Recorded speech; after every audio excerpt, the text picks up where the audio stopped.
Did you know the first Apple logo wasn't the one we all know today, the modernized, glossy, metallic looking Apple logo, but it was this, which was the very first Apple logo. Hey, what's up? Kamran here, and I make videos on technology, tips and tricks, and how you can be more productive in your life using technology. And in this video, we are going to talk about the evolution of Apple logos. If you're interested, let's dive in.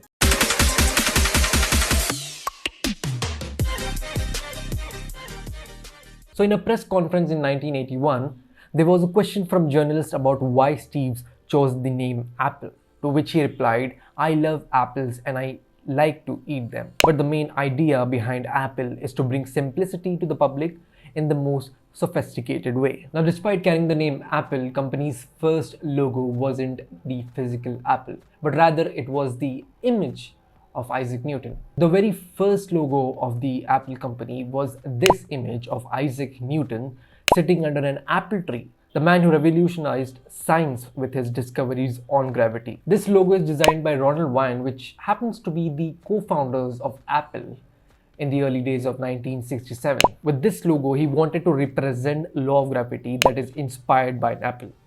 The first image to represent the computer company was Isaac Newton. Apple's first logo was a depiction of this event with Newton sitting under the tree. But this Newton's logo did not last long enough because Steve thought that the logo was very old-fashioned and could be difficult in use in different image sizes. And it was then when Steve hired a graphic designer by the name of Rob Janoff, which designed the classic bitten Apple logo, which we all know today. Now, the new Apple logo contained a rainbow spectrum like this one here, which represents the Apple Computer 2, which was the world's first computer to have a color display, and hence the rainbow spectrum in the logo. The fact that the multicolored rainbow spectrum logo was used 22 years until Steve returned back in 1997 to Apple, and then this logo was replaced by the modernized metallic monochromatic logo of Apple that we all know today. Now today Apple uses more modernized minimal flat design logos, which comes mainly in three colors, that is white, black and silver. This modern age Apple logo is one of the most sleekest and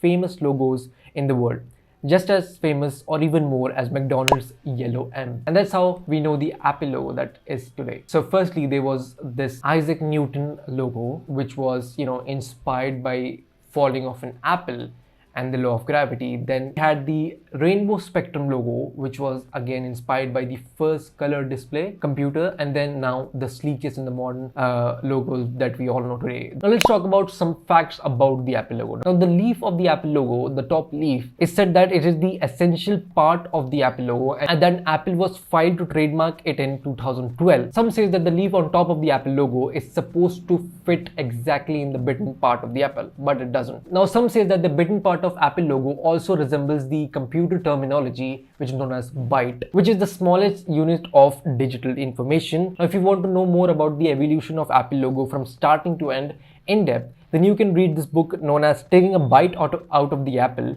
which is written by the designer of the Apple logo, Rob. It's an amazing book. Check it out. He shared the journey of how he created the logo and all the stuffs that went through in the early days of Apple. Now, the bitten Apple logo may have quite a history whose parts remain unknown to the people. However, it has not stopped the logo to be recognized around the world. In fact, the company does not even print the name alongside the logo. The logo itself tells everything. Imagine if the Apple logo wasn't changed from the very first time, having that Isaac Newton logo till now. Do you think Apple would be in the position where they are right now? Well, I guess not, because the logo plays a very important role in the company. Either way, that's been it. Comment down below, what do you think if the Apple logo remained the same of that Isaac Newton? Do you think Apple would be in the position where they are now? Make sure you hit the like button. A sub to the channel will be amazing. My name is Kamran, and I'll catch you guys in the next one.